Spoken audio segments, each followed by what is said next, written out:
ocasiones a los pilotos de que abandonaran el espacio que estaban violando. ¿Quién miente, Rusia o Turquía? Los radares determinarán cuál era la localización exacta del aparato en el momento antes de ser derribado y también durante los 5 minutos durante los cuales el F-16 turco encargado de derribar al cazabombardero asegura haber advertido a la nave enemiga la necesidad de que abandonara de forma inmediata el espacio aéreo turco. Putin ha calificado lo ocurrido de gran puñalada por la espalda, tachando a Erdogan de cómplice de los terroristas. El presidente ruso ha advertido que el derribo tendrá consecuencias, ya que desde su país no permitirán que se cometan crímenes como el de hoy. Por su parte, Erdogan ha acudido a la reunión de urgencia convocada por la OTAN, la organización militar de la que Turquía forma parte, y ha exigido a su ministro de Asuntos Exteriores que hasta ese momento estuviera en contacto y permanente contacto con el alto mando de esa organización. ¿Qué consecuencias puede tener lo ocurrido hoy? En el escenario del conflicto, Turquía apoya abiertamente a los rebeldes sirios, cuyo objetivo es derrocar al actual presidente, a Bashar al-Assad. Por el contrario, Rusia presta su apoyo militar incondicional a un presidente sirio por petición expresa de este, lo que le lleva el derribo del caza ruso a la encrucijada entre dos potencias militares que en un escenario de guerra ajeno a sus propios territorios apoyan a contendientes distintos. Sexta W, el derribo de este caza ruso coincide con el acuerdo inminente al que Rusia estaba a punto de llegar con Francia y demás países europeos. ¿Casualidad? Editorial con Eduardo García Serrano.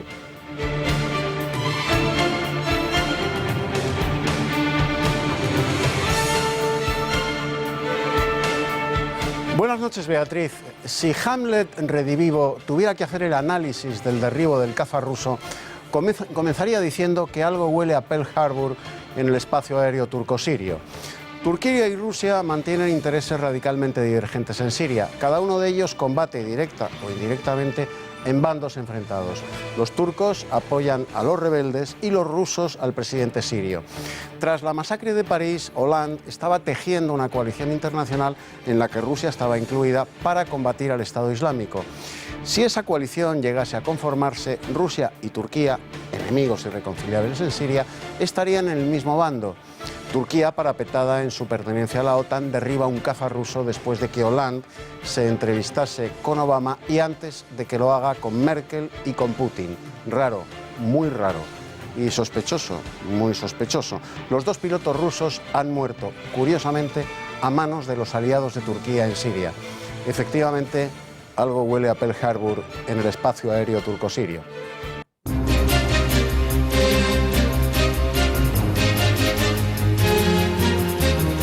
Atentado en Túnez contra un autobús en el que viajaba la Guardia Presidencial deja entre 14 y 15 muertos por el momento. Varios testigos han relatado que un suicida habría hecho estallar una bomba cuando el autobús pasaba frente a la sede del antiguo partido del dictador derrocado.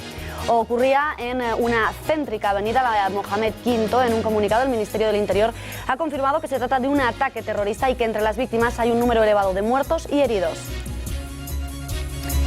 En España se fragua un nuevo no a la guerra al que ya se han sumado los alcaldes del cambio como Kichi o Ada Colau, el Gran Wyoming o Alberto San Juan.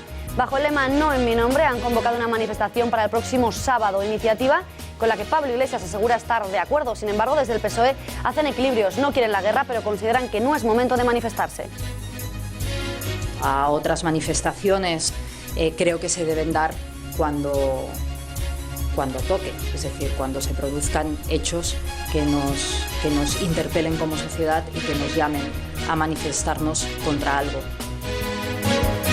Según la OCDE, de cada 4 españoles, uno al menos ni estudia ni trabaja. Nuestro país además se coloca con Turquía, Grecia e Italia a la cabeza en número de ninis. La OCDE constata también que los profesores españoles pasan tan solo por un examen durante la fase de oposición, pero luego no se les vuelve a evaluar y esto, dicen, tiene su resultado. Y cuando Europa cuente todo esto, a España le van a subir los colores a la cara. Por tanto, la operación ministro Montoro contra Cataluña para castigar a la población catalana por votar como vota.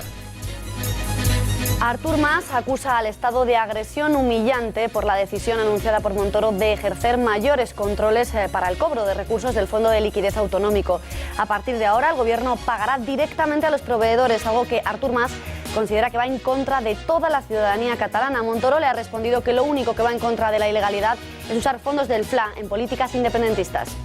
que no es tan difícil, las condiciones que se le han puesto son de transparencia, simplemente de transparencia, y evitar que pueda dedicar un solo euro de su presupuesto a cuestiones independentistas. Esto le gustará o no le gustará, pero en España es ilegal. La alcaldesa de Madrid, Manuela Carmena, da marcha atrás y afirma ahora que es muy feliz. Rectificación tras haberle confesado a Maruja Torres que si pudiera rebobinar en el tiempo rechazaría capitanear el consistorio. Desde Podemos, su socio Pablo Iglesias sale en defensa de Carmena y asegura que está como una rosa y con muchas ganas de seguir. A Manuela Carmena la veo como una rosa, porque creo que Manuela Carmena ha sido la mejor noticia de 2015. Y en los deportes, Juanma Presnoya, muy buenas noches. Nos llegan más malas noticias desde Rusia porque el Valencia acaba de perder allí. Sí, esta vez no en Moscú, ha sido en San Petersburgo ante el Zenit. Ha dado muy mala imagen además el equipo Che, el equipo de Nuno, que se la jugará en la última jornada ante el Olympique de Lyon para poder pasar a la siguiente fase de Champions League. Estamos viendo de hecho cómo llegaba al estadio, ya las caras eran largas, anticipaban esa derrota 2-0. El que va a jugar en apenas unos minutos es el Fútbol Club Barcelona, que ya está en el Camp Nou para jugar ante la Roma. Con un empate sellarán su pase a la siguiente jornada, a la siguiente fase de la Champions. Luis Enrique sale con Ter Stegen, Alves, Piqué, Vermaelen, Alba, Busquets, Sergi Roberto, Rakitic, y arriba Messi, Suárez y Neymar. En el tiempo de deportes hablaremos de esto y también de las declaraciones de última hora de Keylor Navas y de Rafa Benítez.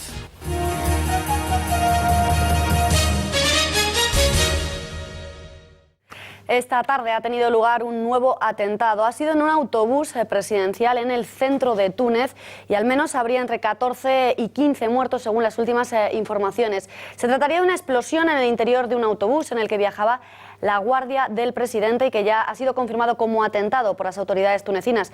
Cuando pasan 7 minutos de las 8 de la tarde, conectamos con la redacción para conocer la última hora.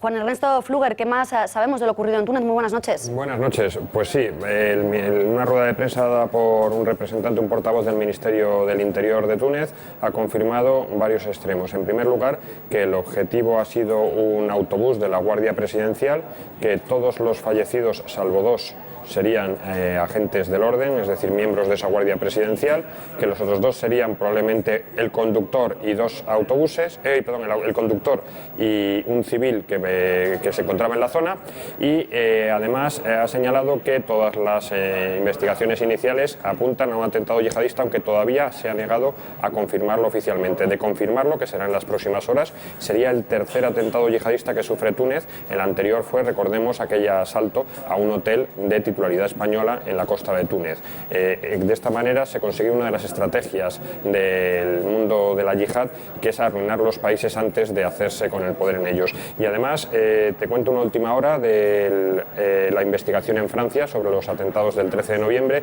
y es que uno de los 3 abatidos por la policía en la operación de Saint-Denis habría sido autor material de los atentados en la noche del 13 de noviembre, en los 6 atentados coordinados. No han especificado de cuál, pero todo apunta a que sería uno de los que participaron en las matanzas callejeras. Pues muchísimas gracias, Juan Ernesto Fluger. Cualquier novedad nos avisa si nos pides paso. Gracias y buenas noches. Buenas noches. La OTAN ha celebrado una reunión de emergencia tras el derribo por parte de Turquía de ese caza ruso. Desde las 5 de la tarde, los 28 ministros de Exteriores y de Defensa de la Alianza Atlántica están tratando de elucidar qué ha ocurrido exactamente esta mañana, mientras que los turcos afirman que avisaron hasta en 10 ocasiones a los pilotos rusos que el avión violaba su espacio aéreo. Desde Moscú niegan tal extremo y afirman que el avión fue atacado desde tierra. Una puñalada por la espalda de los cómplices de los terroristas. Palabras de Vladimir Putin tras el derribo del caza ruso, tachando al gobierno de Erdogan de ser cómplice de terrorismo. Según ha confirmado el presidente ruso, el aparato fue abatido por un cohete aire-aire disparado por un caza turco F-16. Putin ha asegurado además que ni el avión ni su tripulación resultaban en ningún momento ninguna amenaza a la seguridad de Turquía, que cumplían tan solo una misión en la lucha contra el Estado Islámico en Siria. Por su parte, Obama ha apelado al derecho de Turquía de defender su territorio. Потеря, связанная с ударом, который нам нанесли в спину, пособники террористов. Наш самолет был сбит над территорией Сирии. Сирия в 4 километрах от границы с Турцией.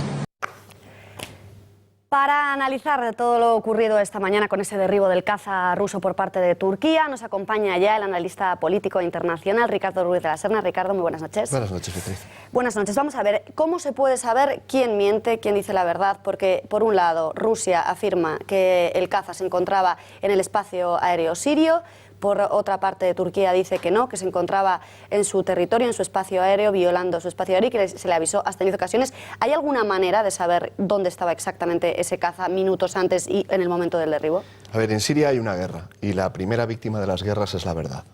Es un viejo aforismo periodístico, pero que en casos como este hay que tener presente porque hay formas de saber la verdad, pero los estados a menudo tienen también formas de ocultarla. Entonces, si hubiera una investigación, como probablemente habrá, una investigación independiente que aspire a saber qué ha ocurrido con el avión, sin duda la tecnología permite trazar dónde se encontraba el avión, cuánto tiempo estuvo, si es que estuvo sobrevolando el espacio aéreo turco, cuándo se le dieron los avisos. Habitualmente estas comunicaciones quedan grabadas. Claro que se puede saber la verdad. Es decir, que hay grabaciones y habría una especie de caja negra o algún tipo de tecnología que determinase exactamente dónde estaba. Habitualmente la tecnología militar no es como la tecnología civil. Normalmente la tecnología militar permite saber lo que ha ocurrido, pero también hay que tener en cuenta una cosa. El factor tiempo aquí es crucial porque la información que se ha ido conociendo revela que apenas estuvo segundos sobre el espacio aéreo turco, lo cual haría muy difícil, por ejemplo, que le hubieran dado estos avisos. Digo que ahora mismo la información es contradictoria, esto ha ocurrido hace apenas unas horas, probablemente va a haber en los próximos días más información que se conocerá. La OTAN investigará y conocerá qué es lo que ha sucedido y estaremos en condiciones de hacer unas valoraciones más detalladas. Lo que sí tenemos que tener presente es que en un escenario de guerra, como el escenario en el que estamos, que no es una guerra entre Turquía y la Federación de Rusia, pero sí es una guerra que se está librando en Siria y uno y otro país tienen sus apoyos y tienen sus, tienen sus intereses, quizá la expresión es muy dura, apoyan a uno o a otro bando en la guerra siria y de alguna manera no es todo transparente, no estamos en una situación en la que podemos decir ha habido una... No parece totalmente desinteresado. No me gusta mucho la palabra interés, pero la palabra interés cuando se habla de un conflicto internacional da la impresión de que parece que hay una agenda escondida. No digo esto. Lo que sí creo que puede suceder es que la versión de los hechos venga muy condicionada, vamos a plantearlo así, venga muy condicionada por el apoyo que quieran prestar o no a uno de los contendientes en el conflicto sirio. Ricardo, ¿qué dicen las leyes militares sobre los protocolos de actuación cuando un avión entra en el espacio aéreo de otro territorio para el que no tiene permiso para estar ahí? A ver, hay, digamos, dos niveles. El derecho internacional, efectivamente, te permite repeler una entrada no autorizada. Lo que ocurre es que esto tiene que estar sometido al principio de proporcionalidad. Claro. A veces se han producido entradas no autorizadas en el espacio aéreo de un Estado por parte de una fuerza militar de otro Estado distinto, pero incluso por error. O sea, esto puede ocurrir y tiene que ser, la respuesta tiene que ser proporcional. Además de eso está lo que se llaman las reglas de enfrentamiento, que son los protocolos, siguiendo tu pregunta, que hay que seguir cuando ya se va a entrar en un enfrentamiento, en un combate con el enemigo. Aquí está uno de los problemas, si se dieron o no se dieron los avisos y si la reacción a esa presunta entrada no autorizada en el espacio aéreo turco fue o no fue proporcional. En las primeras horas posteriores al derribo del avión, se planteaba desde dónde lo habían derribado. Entonces se manejaba la hipótesis de que pudiera haber sido un derribo desde el territorio sirio. Habría que verlo. Creo que todavía tenemos poca información. También forma parte del análisis explicar cuando no sabemos todavía lo suficiente. Clarísimo, pero probablemente es pronto. A mí me sorprende mucho, tan solo se tiene que avisar al piloto, porque aunque le hayan avisado en 10 ocasiones, no sería lógico que llamaras, pues por ejemplo, a la OTAN y dijeras, oye, que voy a derribar un avión porque ha entrado en mi territorio. Bueno, lo que ocurre es que el sistema es algo más sofisticado.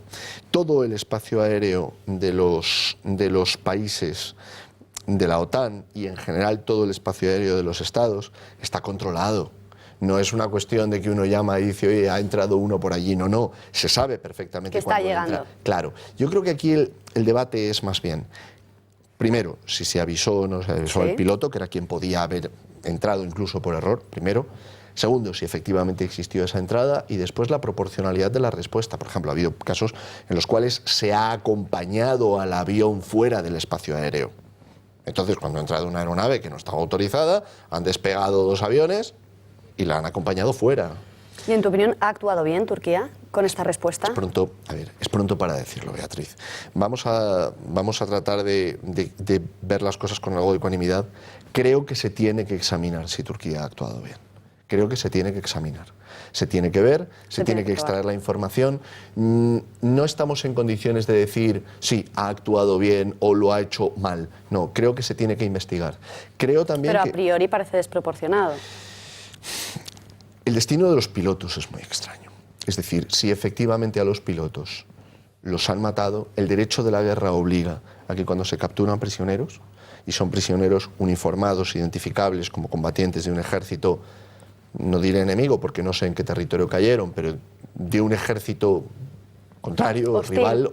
Sí, podríamos utilizar la palabra hostil. En todo caso, de un prisionero se le tiene que alimentar, se le tiene que tratar con dignidad, se le tiene que permitir acceso a cuidados médicos si los necesita, y no se lo puede matar. Esto es derecho... Es que, según las informaciones, porque también ha habido un poco de confusión en las primeras horas, se hablaba de uno que había fallecido, sí, otro que había sido capturado, finalmente parece que los dos habrían fallecido y que incluso podrían haber sido abatidos desde tierra mientras descendían en paracaídas. ¿Qué sabemos de esto? A esto me refiero. La información es contradictoria. Ha habido incluso presuntas imágenes que se habían filtrado a través de redes sociales, sí, de presuntas imágenes de uno de los pilotos. A ver si las podemos ver. Digo que esta sí que es una de las cosas que debería examinarse, además de los extremos técnicos de dónde estaba la aeronave, qué información existe sobre dónde se encontraba, cuánto tiempo estuvo sobrevolando, si es que estuvo el espacio aéreo turco. Esto se tiene que examinar, y también se tiene que examinar qué ha pasado con los pilotos. Claro, porque sí es cierto que hay una obligación de cuidar de los prisioneros de guerra en el caso de que sean capturados. Ricardo, si las coordenadas confirman que efectivamente el caza no estaba en el espacio aéreo turco como aseguran desde Moscú, ¿cuáles crees que van a ser las consecuencias? ¿Cuáles crees que pueden ser las represalias que tome Putin? Porque ya ha dicho que no va a permitir estos crímenes. A ver, pueden pasar varias cosas. Puede haber una escalada militar. Yo creo que no la va a haber. Creo que no la va a haber porque hay salidas diplomáticas. Rusia y Turquía tienen una relación bilateral muy peculiar porque, por un lado, han sido rivales históricos, como antes recordaba Eduardo García Serrano, pero actualmente, por ejemplo, tienen relaciones económicas muy estrechas. Turquía es el segundo país que más turistas envía, Rusia es el segundo país que más turistas envía a Turquía. Tienen una política, por ejemplo, muy flexible en materia de visados y es difícil pensar que vayan a tirar todo esto por tierra. No digo solo por esto, creo que cualquier muerte es terrible, pero creo también que van a buscar una respuesta proporcionada. ¿Qué respuesta puede ser? Puede ser una respuesta diplomática, puede ser una respuesta de contramedidas, puede ser pueden retirar los embajadores. Yo no creo que vayan a hacer casus belli de esta tragedia. Sí creo que va a haber una respuesta rusa, por ejemplo, se puede traducir en restringir la cooperación en algunos aspectos. Es cierto que es muy difícil intervenir en el conflicto sirio sin contar con Turquía, pero también es verdad que es muy difícil encontrar una salida al conflicto sirio sin contar con la Federación de Rusia. Y ya, Ricardo, por último, que se nos acaba el tiempo y no quiero que me escapes con esta pregunta. Obama ha salido en defensa, aparentemente, de Turquía, ha dicho que Turquía está en todo su derecho de defender su espacio aéreo, se ha posicionado. ¿A qué te huele? Me huele a que está defendiendo, está defendiendo, es evidente, a un aliado de la OTAN, un aliado muy importante. Hay que tener en cuenta que Estados Unidos tiene dos grandes aliados en el mundo islámico, que son Turquía y Arabia Saudí. Son los dos grandes contrapesos culturales, políticos, diplomáticos, económicos a la República Islámica de Irán. Entonces, además de por la pertenencia a la OTAN, Turquía es un aliado estratégico para los Estados Unidos. Durante mucho tiempo, de hecho, ha sido uno de los pilares sobre los cuales toda la política defensiva de la OTAN frente a la Federación de Rusia y antes frente a la Unión Soviética había pivotado. Clarísimo. Pues Ricardo Ruiz de la Serna, muchísimas gracias por habernos acompañado y contaremos contigo, esperamos, que cuando se vayan sabiendo más informaciones, que hoy está todo muy en el aire, nunca mejor dicho. Gracias, buenas noches. Muchas gracias, Beatriz, buenas noches. La creciente tensión geopolítica ha agravado los efectos de las alertas terroristas y pasado factura en los mercados europeos y muy especialmente en los valores de las aerolíneas. Borja Jiménez, echemos un vistazo a esos parques. Muy buenas noches. Hola Bea, muy buenas noches. La tensión geopolítica ha podido con los mercados. El derribo de un avión militar ruso, las amenazas de Putin a Turquía y la recomendación de Obama a los estadounidenses de no pisar suelo extranjero han desinflado a las principales plazas europeas. El IBEX se ha dejado hoy un 0,44% hasta los 10.207 puntos, con el lastre de las empresas más vinculadas con el turismo y en especial con el tráfico aéreo como IAG, Amadeus o AENA, que se han dejado más de 2 puntos porcentuales, o las hoteleras Meliá y NH con similares descensos. Las bolsas europeas, sin apenas resultados empresariales de relieve, se han dejado llevar también por el escenario de incertidumbre, con valores como Air France, EasyJet, Lufthansa o Ryanair, que han cotizado claramente a la baja, junto a otras empresas vinculadas al turismo como la hotelera Accor, el turoperador alemán TUI o el gestor aeroportuario Airports de París. Con todo, el CAC 40 parisino se ha dejado un 0,44%, el DAX alemán un 1,43% y el Eurostock 50, el índice que aglutina a las principales compañías europeas, ha retrocedido más de un 1%. La bolsa rusa, claro, también ha retrocedido, lo ha hecho un 3,11% y la turca ha hecho lo propio, más de un 4%. La tensión además ha favorecido a un nuevo rebote en el precio del petróleo, lo que sale aún más caro a las aerolíneas dado el encarecimiento del combustible. El oro, por su parte, ha hecho gala de su perfil de activo refugio y repunta camino de los $1.080 la onza. Pues muchas gracias, Borja. Hace apenas 2 minutos acaba de producirse una última hora. Parece ser que en el norte de Francia estaría teniendo lugar una toma de rehenes. Según cuenta Europa Press, los servicios médicos habrían informado de que este martes se ha producido una toma de rehenes en la localidad francesa de Roubaix, cerca de la frontera con Bélgica. Y según esas mismas fuentes, se habrían escuchado varios disparos. En unos momentos, en cuanto nos avisen de que tienen más información, conectaremos con la redacción para conocer esa última hora. Mientras, en medio de este escenario, François Hollande visita a Barack Obama en Washington para tratar de configurar una gran coalición de lucha contra el Estado Islámico. Ocurre el mismo día en el que Estados Unidos ha lanzado una alerta de viaje a todos sus compatriotas ante el riesgo de posibles ataques terroristas en varios países del mundo. Este es solo el primero de los contactos que esta semana está manteniendo Hollande para tratar de recabar apoyos en su lucha contra el ISIS. El presidente francés, que ayer se vio con David Cameron, mañana recibirá en París a Angela Merkel y el jueves visitará Moscú para reunirse con Putin. Tras la cita, Hollande ha asegurado que Obama le ha ofrecido ayuda sin límite. El presidente de Estados Unidos me ha expresado su solidaridad con Francia, su emoción, su compromiso de nuevo.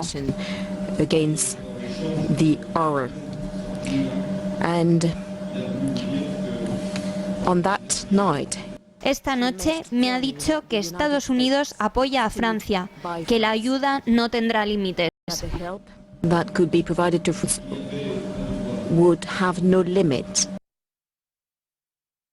Esta mañana el embajador de Francia en nuestro país ha asegurado que Francia solicitará ayuda a España antes del próximo 20 de diciembre, día en el que está previsto que se celebren las elecciones generales. Ya hay respuesta de Exteriores. El ministro José Manuel García Margallo afirma que Francia no nos ha pedido nada ni de momento nosotros le hemos ofrecido nada. Por el momento no hemos hecho ningún pedido, pero eso puede acontecer. Entonces sí se puede hacer un pedido a España. Esto no ha sido hecho hasta ahora y claro, está muy claro, lo vemos muy bien que ya España nos ayuda mucho. Ni se ha pedido ni se ha ofrecido. Lo que se ha hecho desde el Ministerio de Asuntos Exteriores, como se hace en todos los demás casos, es analizar todos los escenarios y analizar todas las posibles soluciones. Sin embargo, el presidente del Gobierno, Mariano Rajoy, ha manifestado hoy su intención de estar junto a nuestros aliados, como hemos hecho siempre, dice, y ha anunciado que cualquier decisión que tome sobre la participación de España en el conflicto sirio la consultará antes en el Parlamento. Vamos a estar con nuestros aliados como siempre. En materia de terrorismo estaremos con nuestros aliados siempre. Es fundamental la unidad dentro de España. Es fundamental la lealtad entre partidos políticos y el mayor error que podíamos cometer en la lucha contra el terrorismo sería que hubiera diferencias entre nosotros. Ahora sí, conectamos con la redacción para conocer qué se sabe a estas horas cuando se pasan 4 minutos de las 8 de la tarde. Parece ser que se ha producido una toma de rehenes en el norte de Francia, en la frontera con Bélgica. Juan Ernesto Fluger, ¿qué nos puedes contar? De momento parece ser que ya hay heridos, incluso hay confirmación. Los primeros datos nos llegan desde los servicios médicos franceses. Ha sido en la localidad de Rubix, que hace frontera con Bélgica, en Francia. Se han escuchado disparos, hay al menos 3 personas heridas y se espera que se puedan solucionar en un corto por la localización, en una casa con difícil defensa, en una zona con difícil defensa. Se puede terminar en pocos minutos, en apenas una hora se podrá terminar con esta toma de rehenes. De momento es toda la información que tenemos. Si hay algo más, nos ponemos en contacto otra vez con vosotros. Pues muchísimas gracias, Fluger. Bruselas pide a los belgas tranquilidad y que poco a poco vayan recuperando la normalidad. Sin embargo, mantiene el nivel máximo de alerta por el riesgo de atentado y tanto el metro como colegios y universidades continúan cerrados. Además, uno de los detenidos el domingo por la policía belga ha sido acusado de terrorismo y de haber participado en los ataques terroristas de París, mientras que otras 17 personas han sido ya puestas en libertad, según ha anunciado la Fiscalía Federal belga en un comunicado. En París, la policía ha hallado un cinturón de explosivos con una carga en la parte delantera y otra en la trasera. Ha sido encontrado por los servicios de limpieza de la capital parisina en la zona de Montrouge, a las afueras de París. Los indicios señalan que podría haber pertenecido al terrorista fugado de los atentados Salah Abdeslam, ya que es muy similar al que se adosaron los otros suicidas. De momento, Abdeslam sigue en paradero desconocido, pero Bélgica ha identificado a un cómplice de Salah en los atentados de París que podría haberle ayudado en su huida. Esta tarde ha comparecido el fiscal de París para dar cuenta de las últimas novedades en las investigaciones sobre los atentados sufridos en París el pasado 13 de noviembre. También en la Fiscalía belga hay novedades. Nos vamos en directo hasta la redacción. María Durán, ¿qué ha dicho el fiscal, tanto el belga como el francés? Así es, Beatriz, buenas noches. François Molins, el fiscal de París, confirmaba lo que los investigadores ya sospechaban, y es que Abdelhamid Abod y su célula yihadista planeaban atentar en la Défense. Le escuchamos. Hay elementos de los que no puedo ni voy a ser más exacto. Que el 19 de noviembre nos da la impresión que los terroristas Abu y el hombre que se encontró a su lado en el apartamento tenían la intención de atentar, que consiste en hacer explotar el miércoles 18 o jueves 19 de noviembre en la Défense, barrio de negocios de París. Asesinos con buenas redes sociales, así definía Barack Obama a los terroristas del Estado Islámico. Por ello, es necesario combatir esta amenaza con sus propios medios. La organización Anonymous declaraba la guerra al Daesh nada más producirse los atentados de París, y hoy hemos conocido que las fuerzas de seguridad en nuestro país estarían fichando a hackers, en su mayoría procedentes de los países de Europa del Este, para hacer frente a un posible ataque yihadista en suelo español. Facebook, Twitter, toda clase de foros y superproducciones prácticamente de Hollywood son las herramientas que los terroristas del Estado Islámico utilizan para aterrorizar a Occidente. Hoy el ISIS ha hecho público un nuevo vídeo, lo están viendo en sus pantallas, en el que amenazan a todos aquellos países que apoyen a Francia en su intención de hacerle la guerra al Estado Islámico. La izquierda prepara un no a la guerra antes siquiera de que el gobierno desvele cuál será el papel de España en esa gran coalición a la que aspira Francia. Bajo el lema "No en mi nombre", muchos son los famosos que se han sumado a esta iniciativa, asegurando que atacar al Estado Islámico es hacerles la labor de captación al yihadismo. Así lo piensa, por ejemplo, uno de los alcaldes del Cambio, Kichi, o Ada Colau, la alcaldesa de Barcelona, que participará en la manifestación que se ha convocado ya para el sábado, a la que también acudirán el Gran Wyoming o el actor Alberto San Juan. El que no ha confirmado si irá o no es Pablo Iglesias, aunque ha reconocido que simpatiza con la iniciativa y ha aprovechado para arremeter de nuevo contra Albert Rivera. Considera que el líder de Ciudadanos sufre semejanzas con José María Aznar. Escuchen. Por desgracia, Ciudadanos padeció un calentamiento bucal, pero Albert Rivera es sensato en algunas cosas, y creo que en este caso, cuando se ha convertido en una evidencia a nivel público que se equivocaron tratando de parecerse tanto a José María Aznar. Y desde el PSOE hacen equilibrismos. No quieren la guerra, pero consideran que no es momento tampoco de manifestarse. Respecto a otras manifestaciones, creo que se deben dar cuando toque, es decir, cuando se produzcan hechos que nos interpelen como sociedad y que nos llamen a manifestarnos contra algo. Por su parte, el vicesecretario de Comunicación del Partido Popular, Pablo Casado, ha criticado el buenismo de la izquierda, asegurando que gran parte de ellos se niegan a ver que en la vida hay buenos y malos, enemigos y aliados, terroristas y víctimas. Yo antes me refería a ese buenismo retrógrado de la izquierda que no acaba de enterarse de que aquí hay buenos y malos, aquí hay enemigos y aliados y aquí hay asesinos y víctimas. Yo creo que ese complejo, sobre todo de la izquierda europea, de intentar buscar causalidad al terrorismo, es algo que se tienen que hacer mirar. José Luis Rodríguez Zapatero pagó casi 10 millones al grupo que secuestró el hotel de Mali. El secuestro fue reivindicado en una acción conjunta de Al-Moratibun y Al-Qaeda del Magreb Islámico, grupo al que el ejecutivo de Zapatero pagó por un rescate de cooperantes en el año 2010. El secuestro en el hotel Radisson Blu de Bamako acabó con 19 rehenes y 2 asaltantes muertos. Fue reivindicado como una acción conjunta, como les decíamos, de esos grupos terroristas, y dos de ellos, dos organizaciones que, según el Departamento de Estado de Estados Unidos, en su informe anual sobre terrorismo internacional, tienen como una de sus principales fuentes de financiación el cobro de rescates. Eduardo, vuelve el no a la guerra que no se enarbolaba desde el año 2003. ¿Te extraña que vuelva a aparecer? En absoluto, Beatriz. La izquierda española, desde la Rosita de Sánchez y sus socialistas a la de falso pelo en pecho revolucionario, pasando por los autodenominados intelectuales de cartón piedra que hocican en los pesebres de la subvención pública que les llena la derecha, ya están organizando manifestaciones, motines y algaradas preventivas contra un hecho que aún no se ha producido, la participación militar española en una coalición que aún no se ha sustanciado. Primero fue el nunca más, luego el no a la guerra y ahora el originalísimo no en mi nombre. La izquierda española se pone así al lado del Estado Islámico. Es imposible que la izquierda española ignore lo que hace el Estado Islámico con las mujeres, con las adúlteras y con los homosexuales, con los agnósticos y con los ateos, con los apóstatas y con todo aquel que no se somete al Islam. La izquierda española lo sabe, pero prefiere ignorarlo porque políticamente le conviene agitar a su masa de maniobra electoral desde su congénito rechazo a todo lo que la civilización occidental representa.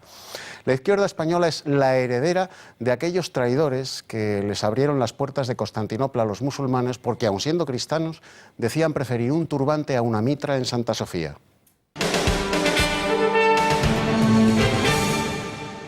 Yo lo que deseo es que no tengamos que entrar en la activación de previsiones contenidas en la Constitución, como el artículo 155, etcétera, pero lo que es evidente es que, como ha dicho el presidente del Gobierno, eso no está en nuestra mano.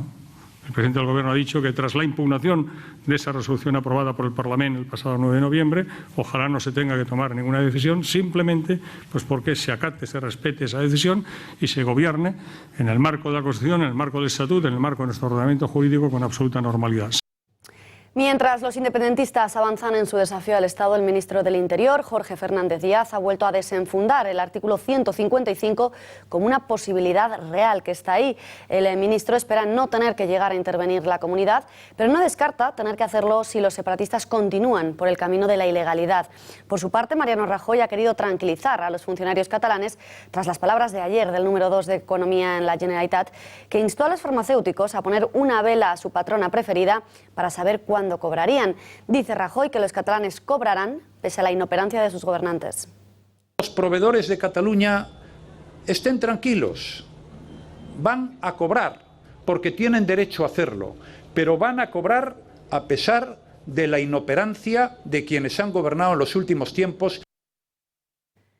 El presidente de la Generalitat en funciones, Artur Mas, ha calificado de agresión humillante y de beligerancia excepcional la actitud del gobierno en contra, dice, de toda la ciudadanía catalana a la que castiga y agrede por decisiones políticas. Lo ha dicho en una rueda de prensa en el Palau de la Generalitat tras la reunión del Govern y como respuesta al anuncio del ministro de Hacienda, Cristóbal Montoro, de instaurar mayores controles para el cobro de recursos del Fondo de Liquidez Autonómico. La decisión de Hacienda, que llegaba después de que se anunciara que tanto la Intervención General del Estado como el INE y el Banco de España iniciarían una investigación que aclare qué ha pasado con esos 1.300 millones de euros que Cataluña no contabilizó. Por su parte, Cristóbal Montoro ha rechazado este martes las acusaciones de agresión para asegurar que solo le están pidiendo transparencia y que el dinero se use exclusivamente para garantizar servicios y no para cuestiones identitarias. Y cuando Europa cuente todo esto, a España le van a subir los colores a la cara. Por tanto, la operación ministro Montoro contra Cataluña para castigar a la población catalana por votar como vota. Que no es tan difícil, las condiciones que se le han puesto son de transparencia, simplemente de transparencia, y evitar que pueda dedicar un solo euro de su presupuesto a cuestiones independentistas. Esto le gustará o no le gustará, pero en España es ilegal. Eduardo, ¿dirías que es un ataque contra los catalanes, como dice Artur Mas, o contra el separatismo catalán? De ninguna manera, contra el separatismo catalán, si acaso. Es una humillación, si tuvieran vergüenza, para los dirigentes nacionalistas y separatistas que han conducido a Cataluña a la ruina, dilapidando el dinero destinado a los servicios sociales que los ciudadanos catalanes pagan y merecen, a superfluos gastos identitarios y a sus instituciones afluentes, que solo fomentan el odio y el desprecio a España a costa de jibarizar el estado de bienestar de los catalanes, echándole, eso sí, la culpa a España. Lo que es humillante, señor Mas, es que la Consejería de Economía de la Generalitat le diga a los farmacéuticos catalanes que si quieren cobrar lo que su gobierno autonómico les debe, que enciendan una vela al santo de su preferencia. Que el gobierno español vaya a tutelar el dinero del Fondo de Liquidez Autonómico para pagar a los farmacéuticos y demás proveedores de la Generalitat no es humillante. Es necesario y es justo, porque de entregárselo al gobierno catalán se lo volvería a gastar en su macrobotellón independentista. Son los nacionalistas y los separatistas, y solo ellos, los que han conducido a Cataluña a la humillante situación de desabastecimiento de productos de primera necesidad. Gracias, Eduardo. Desde Unió, su presidente Josep Antoni Duran i Lleida ha mostrado su preocupación por la fuga de inversión de una Cataluña independiente tras la alerta lanzada por los por los economistas de esa región. Para Duran la cosa está clara. Si él fuera empresario, no invertiría en un país gobernado por los antisistema de la CUP. Convergencia o presidente Mas considera que para un nuevo Estado, para un nuevo sistema, se requiere un nuevo partido. Construir un nuevo sistema con un partido antisistema, a mí al menos, me albergan muchas y graves dudas. Seguimos en Cataluña, donde siguen saltando escándalos en torno a la familia Pujol. Según las últimas informaciones conocidas, el dueño de la firma de ropa deportiva Capa habría pagado 390.000 euros a los Pujol en Andorra cuando se convirtió en la marca patrocinadora del Barça. Jordi Pujol Ferrusola habría recibido en el año 1992 dos ingresos en una cuenta del Principado por valor de 65 millones de pesetas del empresario Joan Baró Garnau, socio de la filial en España de Capa.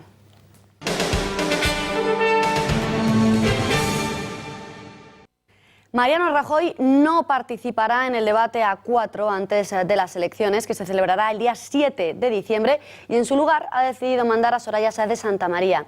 Será ella la encargada de debatir con Pedro Sánchez, con Albert Rivera y con Pablo Iglesias, a pesar de no ser ella la candidata a presidir la Moncloa. En cambio, Rajoy sí se enfrentará en un cara a cara con el líder de los socialistas organizado por la Academia de la Televisión. El miedo al auge de Ciudadanos no es exclusivo del partido liderado por Pablo Iglesias. Si este comparaba a Albert Rivera con José María Aznar, Mariano Rajoy ha encontrado una equivalencia entre el líder de la formación naranja y José Luis Rodríguez Zapatero. Rajoy considera que no es bueno para España que algunos dirigentes vengan al gobierno a aprender y que esos experimentos ya salieron mal en el pasado.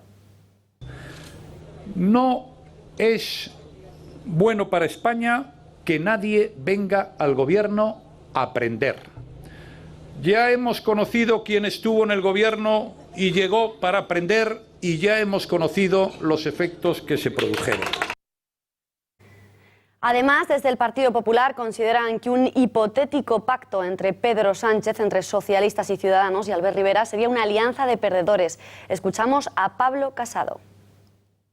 Estamos viendo cómo dice, primero, que quiere pactar con el Partido Socialista, y segundo, que aceptaría por primera vez en la historia de España que un gobierno de perdedores gobernara esta gran nación. Y eso es poco regenerador.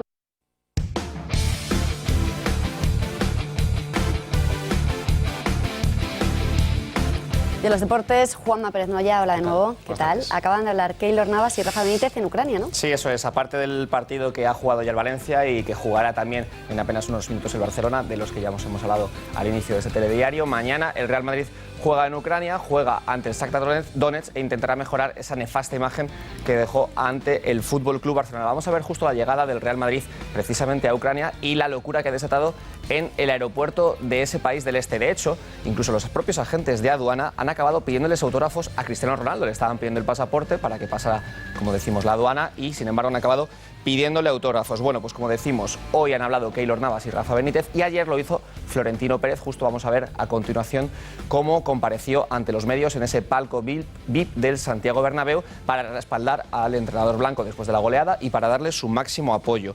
Hoy Rafa Benítez, como decimos, ha recogido el guante y ha agradecido así las palabras de su presidente. El hecho de que el presidente haya salido, haya asumido su responsabilidad y la nuestra, significa que ha dado la cara, que ha apoyado al cuerpo técnico, al equipo y que está ahí para echarnos una mano. Entonces me parece positivo también y creo que lo tenemos que valorar de esa manera, ¿no? Al final tenemos que estar todos unidos y creo que esa va a ser la clave para que el equipo consiga esos objetivos de los que hablaba antes. En esa unidad también hacía alusión a ella Sergio Ramos anoche en un tuit. El capitán blanco, vamos a ver justo ahora mismo a continuación, escribió esto: solo miramos atrás para aprender de los errores y coger fuerzas para ser más fuertes mañana a la Madrid. Y nada más, el capitán blanco que pide unión, que pide mirar hacia adelante y que tiene ganas de revancha. También de la unión ha hablado Keylor Navas, ha hablado de esa unión y de que tienen que estar unidos, fuertes como equipo. Vamos a escuchar lo que ha dicho el portero blanco. Todo el equipo tenemos que correr un poco más, eso como la palabra lo dice, somos un equipo, aquí no es de que unos hicieron más, otros hicieron menos. Al final cuando todos hagamos lo que tenemos que hacer, las cosas van a salir mejor. Confío plenamente en todos mis compañeros, sé las condiciones que tienen, sé la clase de equipo que somos. Es un equipo y creo que cuando perdemos, perdemos todos y cuando ganamos, ganamos todos. Juanma, pues mucha más información en Punto Pelota, que se analizarán todas esas declaraciones segurísimo. Va a estar calentito, además con la derrota del Valencia seguro que se va a hablar mucho. Seguro que se va a hablar. Nosotros les dejamos, saben que pueden ser informados en puntopelota.es, también en gaceta.es, pero antes de marcharnos queremos recordarles que el Club de Amigos continúa con sus actividades. Mañana, por ejemplo, jueves a las 5 de la tarde tendrá lugar un ciclo de historia impartido por Fernando Paz sobre la Segunda República y la Guerra Civil. Eso será a las 5 de la tarde. Y a las 7 de la tarde tendrá lugar una conferencia de Enrique López, del magistrado, sobre la situación de la justicia en España. Ya lo saben, para apuntarse pueden llamar al 91 616 24 64 o escribir un correo a ese correo electrónico que están viendo en sus pantallas. Nosotros nos despedimos. Hasta mañana. Muchas gracias.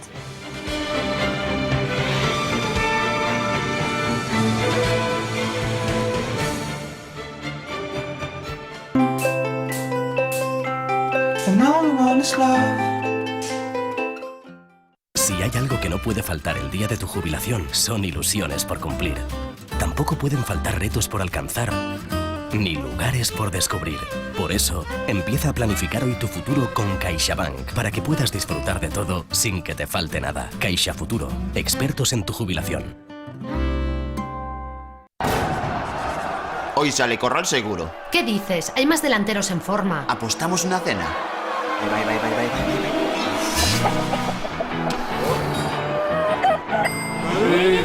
Solo los mejores salen al campo.